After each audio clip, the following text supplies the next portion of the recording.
Hi, welcome to Worth the War. My name is Kimmy. The purpose of this channel is to prepare people to love well and to avoid abuse. Whether you're a parent preparing your child to enter into the dating world, or you're someone who's recovering from a relationship that turned out to be toxic or unhealthy, or you're someone who really thinks that we can do a better job with love and relationship than we're doing in the modern culture, then you found the right channel. Today our topic is going to be something that gets talked about a lot, but not really when it comes to love and relationship. Victimhood is a pretty big part of our modern culture, and we talk about how it can really mess up our lives, but do we really look at how it applies directly to our healthy love and relationship that we want to have or we're trying to build? If we have an attitude of victimhood, the odds are really good that that relationship's not going to be successful. So let's take it apart a little bit, look at what it is, what it does, and how we can fix it. It would be really irresponsible for me, who has the honor to have so many people on the platforms that I am able to operate through who are suffering or recovering from intimate partner violence or domestic violence situations, not to say there's a difference between being victimized and having the identity of a victim. Having the identity of the victim is basically the way we see the world. It's the glasses that we see the world through. So when we talk about this victimhood identity, we're talking about someone who actually experiences life through that, not someone who has survived it. Most of us realize pretty early on in life,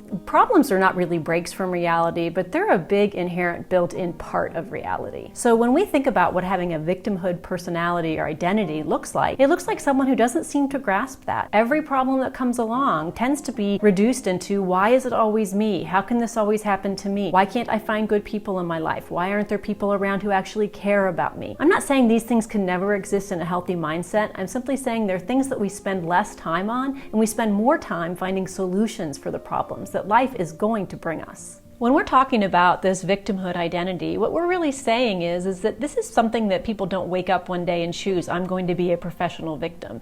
Generally, it's something that works for us. Whether it's us or someone we love, if we go through some pain, if we have some issues, and someone comes in and bails us out, helps us blame other people, or says, oh, yeah, that sucks, your life is horrible. They kind of feed something in us that says, I went through pain, and what fixed it was somebody else feeling sorry for me, or giving me attention, or coming in and swooping me up and fixing everything. And that is sometimes what we want to do as people who love someone, as parents who are raising children. The problem is that the best gift we can give someone going through suffering are really the tools on how to cope with it. So if we don't give them the tools to deal with suffering, they're going to want the attention and the bailout. So a victimhood mentality isn't so much a choice as it is an effective way of getting out of pain. The real answer to it then is finding more effective ways for getting out of pain that don't destroy our healthy love and our relationships. Let's quickly look at some of the things that happen when one or both partner have a victimhood mentality. One of them is that when messes come, and messes will come in life, our response generally will make that worse. If we're trying to have time with family and something comes along and messes things up, if we have a victimhood mentality that's woe is me, life is horrible, isn't this what we expect, we're going to actually make the problems we encounter worse. Another way that healthy love and relationship is wounded by this victim mentality is that in this victim identity, we tend to look for people to blame. We do blame shifting. We don't accept responsibility and quickly try to fix things. We try to spend a lot of time figuring out why it's everybody else's fault. Or we also find that if we have a victim identity, we're going to have shallower ties. The things that bind us to people are the trials of life and how we work through them, and we give each other grace and we give each other love through the process. But if we are quick to blame, if we are quick to pull out and take our toys and run home, we're going to be less likely to be able to build these tighter bonds that actually get us through the real trials of life later on.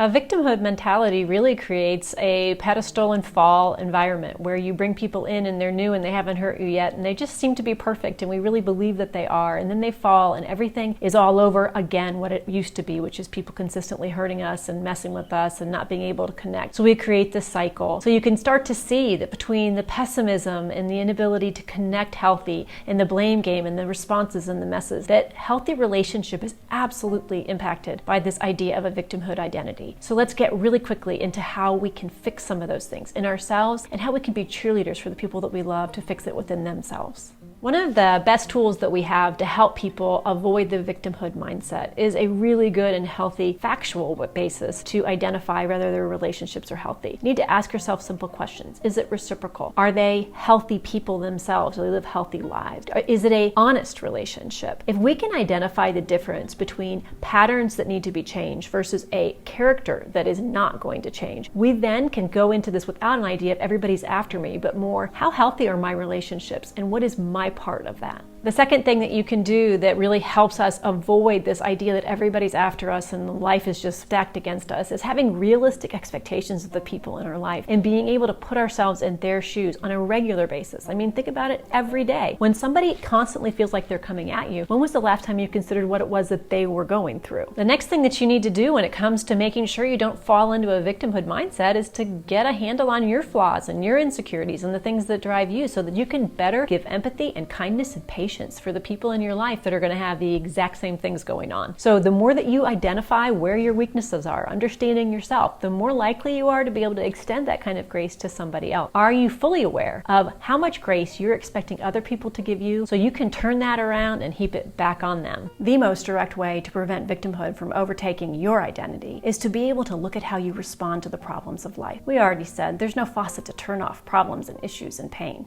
But there are ways that we can respond that don't make us move in there. So a person who has a victimhood identity is going to spin in this idea of woe is me and get a lot of attention and get people to come and start the blame game and figure out why. A person who's a survivor and a thriver is going to look at the problem. They're going to look ahead to where they want to be, and they're going to start finding ways to get themselves from point A to point B, one step at a time.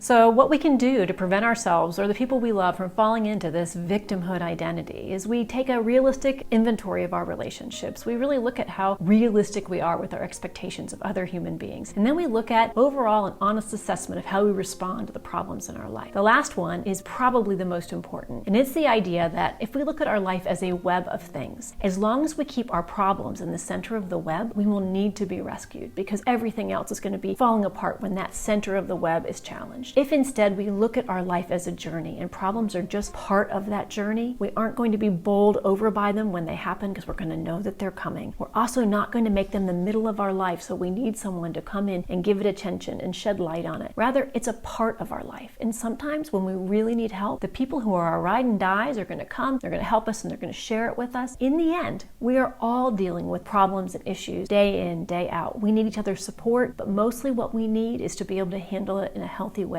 ourselves. And when we do need other help, we won't have so degraded those relationships that nobody will be around to help us. Let's remember that part of not being a victim is that we get to survive and thrive in ways that a victim will never be able to feel the peace of. So we've looked at some things that having a victimhood identity can do to healthy love and relationship and some solutions for it. And really at WorththeWar, we're about solutions. We want to help people prepare for love and relationship, helping parents, helping ourselves to relearn and rethink what love and relationship is. Thank you so much for taking the time to be here. There's so many different videos you could be watching. It means the world. I hope that we're going to build a community. We'd love to have you introduce yourself down in the notes below. And if you have any questions, we'd love to help find answers. We're on lots of platforms. We'd love to have you join us. We are going to make a dent in this thing called love and relationship in the modern culture, and it would be great to have you along. Thanks for being here today, and take care.